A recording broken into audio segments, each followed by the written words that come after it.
Donc nous allons poursuivre le travail. Donc à présent, vous devriez avoir terminé votre coque en termes de tracé vectoriel, hein. Donc on peut vérifier, je vous rappelle, dans la partie affichage tracé, tous ces tracés vectoriels, hein. On va ici les voir.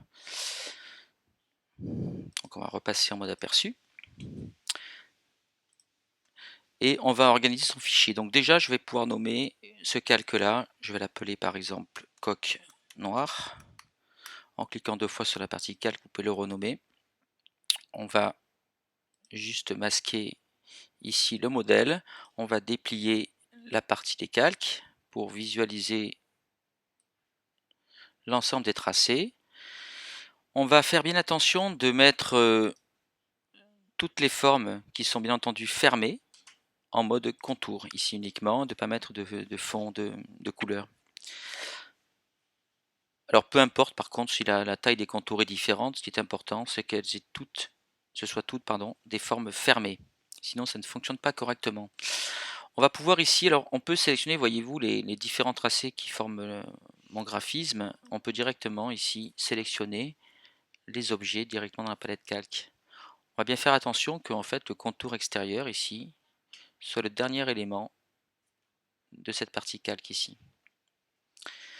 Ensuite, on va sélectionner l'ensemble, donc vous pouvez faire cliquer glisser ici avec la flèche noire, ou tout simplement si c'est le seul graphisme, vous faites pomme A, hein, commande A sur un Mac, CTRL A sur un PC.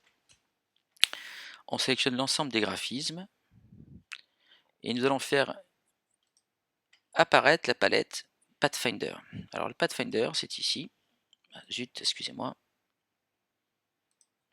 qui est ici. C'est ce qui permet en fait d'associer les formes qui sont fermées entre elles. Alors on peut les associer, les soustraire les unes par rapport aux autres. Et nous allons faire ici ce qu'on appelle l'exclusion. L'exclusion, ça permet en fait de trouer une forme extérieure par des formes intérieures. Voilà. Alors visiblement, il ne s'est pas passé grand chose, hein. On peut voir que dans la palette ici calque, nous avons créé du coup un groupe avec un objet tracé transparent et ici bizarrement un petit tracé qui n'a pas été pris en compte, probablement puisqu'il est déjà inclus dans une forme et qu'on ne peut pas trouver de forme l'une par rapport à l'autre comme ça. Donc on va resélectionner. Alors si ça ne marche pas cette fonction-là, vous pouvez le faire par une autre partie qui est ici, objet, tracé, transparent, et on va faire créer. Voilà. Et théoriquement, vous devriez vous trouver donc avec un seul objet, tracé transparent. Alors, tracé transparent, il peut être créé de multiples objets, mais on a ici tous regroupés sur un seul. Et on va basculer ici le fond, la couleur de contour en fond, et vous allez donc obtenir ceci.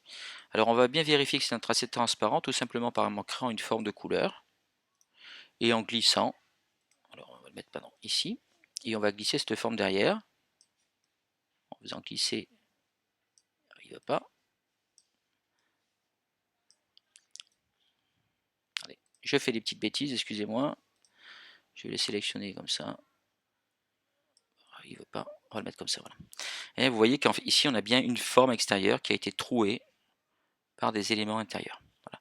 Alors ça c'est intéressant puisque pour pouvoir comme ça joindre plusieurs objets entre eux, créer des trous, on en a souvent besoin et puis ça simplifie beaucoup son tracé et puis l'organisation de ses calques. Voilà, donc ici on a créé déjà le noir et donc à présent nous allons créer ici un nouveau calque qu'on va appeler calque couleur. Voilà. Et ici on fera la mise en couleur de son coq. Alors on va faire une petite manipulation, donc je vais mettre le coq noir au-dessus, ici, en le faisant glisser. Je vais aller chercher mon tracé transparent ici, je le sélectionne. Vous voyez le petit carré, alors il peut être bleu hein, ou jaune ou rouge, ça n'a pas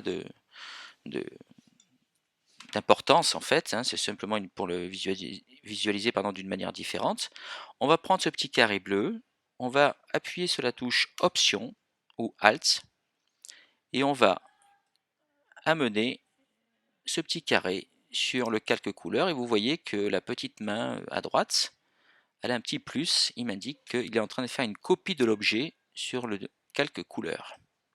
Voilà, donc on se retrouve maintenant avec le même objet ici, et celui-ci pour la couleur.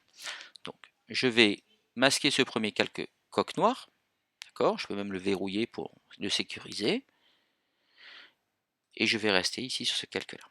En fait, on va réutiliser les objets initiaux pour en créer des formes colorées. Ce qu'on va faire ici, c'est qu'on va prendre la flèche blanche, on va appuyer sur la touche Alt, ce qui revient à prendre la flèche plus, blanche plus, et on va sélectionner uniquement le tracé extérieur. Alors faites attention de ne pas être au centre, sinon vous allez sélectionner l'ensemble de l'objet. On va bien cliquer ici sur le tracé. Faites attention qu'il y ait uniquement les points d'ancrage présents là de l'extérieur, et on va supprimer ce tracé.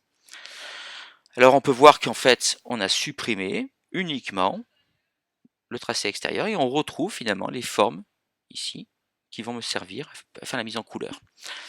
On va supprimer ce tracé transparent parce que si on laisse de cette manière-là un tracé transparent, chaque fois que je vais cliquer sur un objet, je vais appliquer la couleur sur l'ensemble de l'objet. Alors c'est pas l'intérêt que l'on a. On va ici supprimer le tracé transparent. Donc on va faire objet, tracé transparent et on va l'annuler pour retrouver en fait les différents éléments graphiques qui composent mon coq. Deuxième étape, nous allons séparer les différents éléments parce qu'on a vu que finalement ici on avait les différentes parties d'ombrage, ici pour le bec, ici pour le gloître et ici pour l'ombre. Nous allons séparer donc les différents éléments graphiques. Alors ce qu'on va faire, c'est qu'on va d'abord tracer ces différents éléments. Donc on peut se mettre sur un nouveau calque si on le souhaite, ici, et on va commencer à faire des tracés, et là on va faire des tracés ouverts. Alors, je vais faire Alt, on prend la même méthode que tout à l'heure, ici, donc c'est toujours pareil, si je veux pas de fond, j'inverse.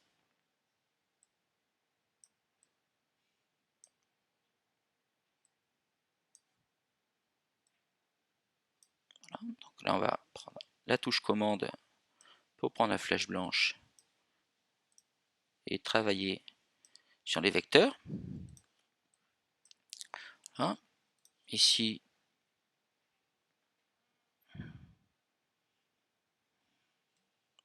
on va commencer ici aussi. Voilà.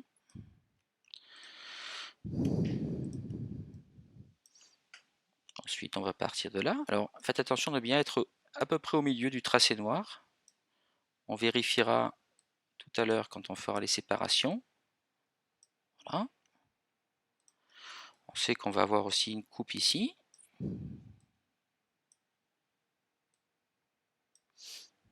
Voilà. On va en avoir une ici.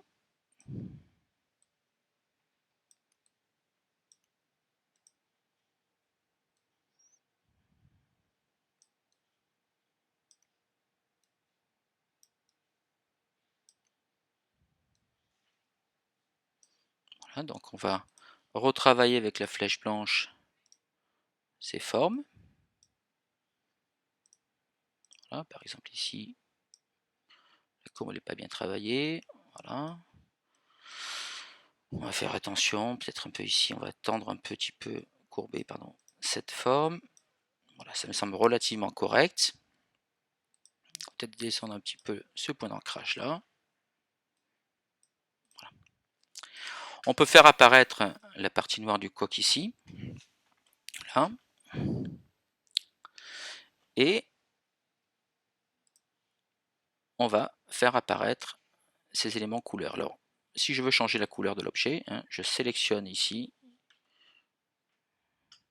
Je vais lui mettre une valeur différente pour qu'on puisse voir un petit peu. C'est tracé vert sur vert, ça ne fonctionne pas bien. Donc, ce qu'on va faire maintenant, c'est qu'on va vérifier et on va bien faire attention qu'en fait le tracé ouvert, bien d'accord, c'est un tracé ouvert, dépasse à chaque fois la forme que l'on veut couper. Vous voyez, par exemple ici, je vais un petit peu zoomer et faire en sorte que mon tracé sorte franchement de ma forme à découper.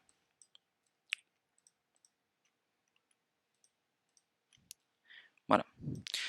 À présent, je vais sélectionner par exemple ce tracé et je vais segmenter en fait la forme ici par ce petit tracé ouvert. Donc je vais faire objet, tracé, diviser les objets inférieurs. Voilà. Donc on retrouve maintenant en fait les différents objets qui ont été coupés.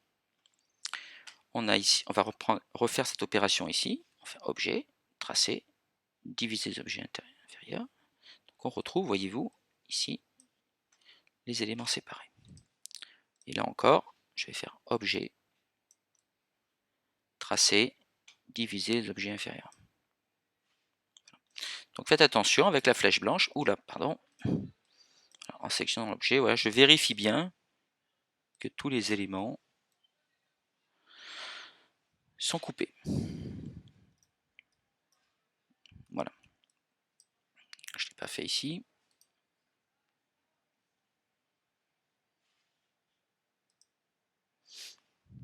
Alors si vous avez un espèce de bug, hein, il est possible que si votre tracé n'est pas un tracé ouvert et que vous lui avez mis un fond, hein, ça puisse faire une sorte d'erreur hein, dans la découpe. Il va réunir en fait le premier point et le dernier point. Donc on devrait avoir à peu près terminé. Donc je vais masquer pour l'instant ce calque couleur et puis maintenant je vais passer à la phase où je vais déterminer quelles sont les couleurs. Et ma méthode de travail pour moi est d'aller dans le nuancier. Donc je vais positionner le nuancier ici. On va dans un premier temps supprimer toutes les nuances dont on n'a pas besoin. Je sélectionne avec Shift l'ensemble des nuances, les supprimer. Alors l'avantage de travailler comme ça, c'est que quand on va pouvoir importer ce fichier-là dans un autre logiciel du type InDesign, vous allez pouvoir récupérer le nuancier qui a été créé dans Illustrator. Et je vais créer les différentes couleurs. Alors, je vais cliquer ici pour créer une nuance. Donc vous voyez que le nom de la nuance est déterminé par sa valeur en CMJN, parce qu'on a choisi des couleurs quadri, que je suis dans un document qui est en quadrichromie. Et on va par exemple ici lui donner la valeur de la crête. Par exemple, donc on va lui dire par exemple, pour l'instant, on va lui mettre un magenta 100, jaune 100, c'est parfait. On va valider. Alors faites attention, on va mettre la couleur globale. Alors, couleur globale, ça veut dire quoi? Ça veut dire qu'on reste ici en couleur quadri, mais qu'on va pouvoir tisser un lien entre la couleur et l'objet auquel on a appliqué cette couleur. Alors vous allez voir, c'est très pratique, puisque pour les corrections, pour les changements de valeur, il n'y aura pas besoin de sélectionner les objets, ils vont se changer automatiquement en fonction des valeurs qu'on déterminera dans le nuancier. Alors pour l'instant, je nomme par exemple, je vais l'appeler crête, ici, et je valide. Et vous voyez que la couleur globale, elle est identifiée par ce petit triangle, ce petit angle coupé là, en bas à droite de sa nuance. Je vais cliquer ici sur une nouvelle nuance, je vais l'appeler crête ombre. Donc en gros, ça correspondra à cette couleur-là, par exemple. Donc on va rajouter un peu de cyan. Toujours en couleur globale. Ici. Ici, on va l'appeler crête lumière, par exemple.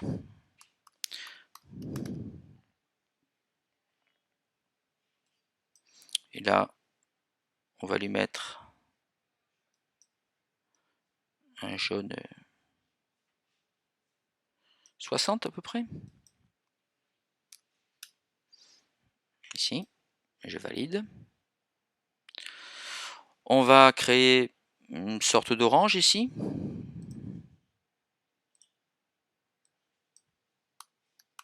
Je vais appeler bec. Et on va mettre 70-70. Alors encore une fois, c'est pas super important, on a le droit de se tromper, mais avec les couleurs globales, vous allez voir que le changement sera très très rapide. Voilà.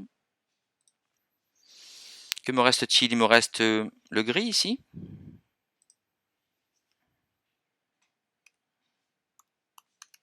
On recolle.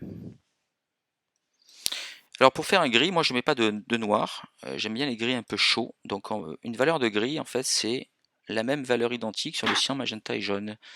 C'est ce qu'on appelle un gris quadri, donc je vais mettre par exemple 15, 15, 15. voyez, je vais avoir un gris et je valide. Donc voilà, j'ai mon nuancier qui est composé de ces quelques nuances. Elles sont toutes ici en couleur globale. Donc à présent, je vais pouvoir revenir ici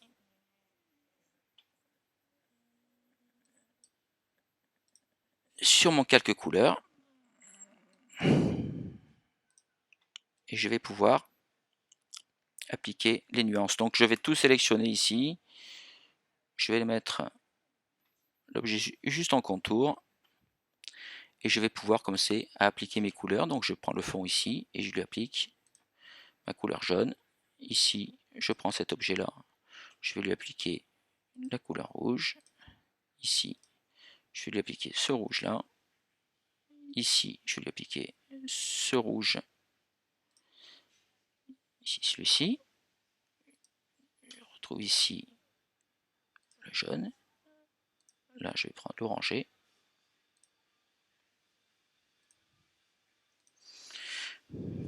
Ici, je crois que c'est le jaune. Voilà. Je peux, si je le souhaite, mettre le blanc ici en couleur globale aussi. Donc, je vais lui appliquer ici le blanc.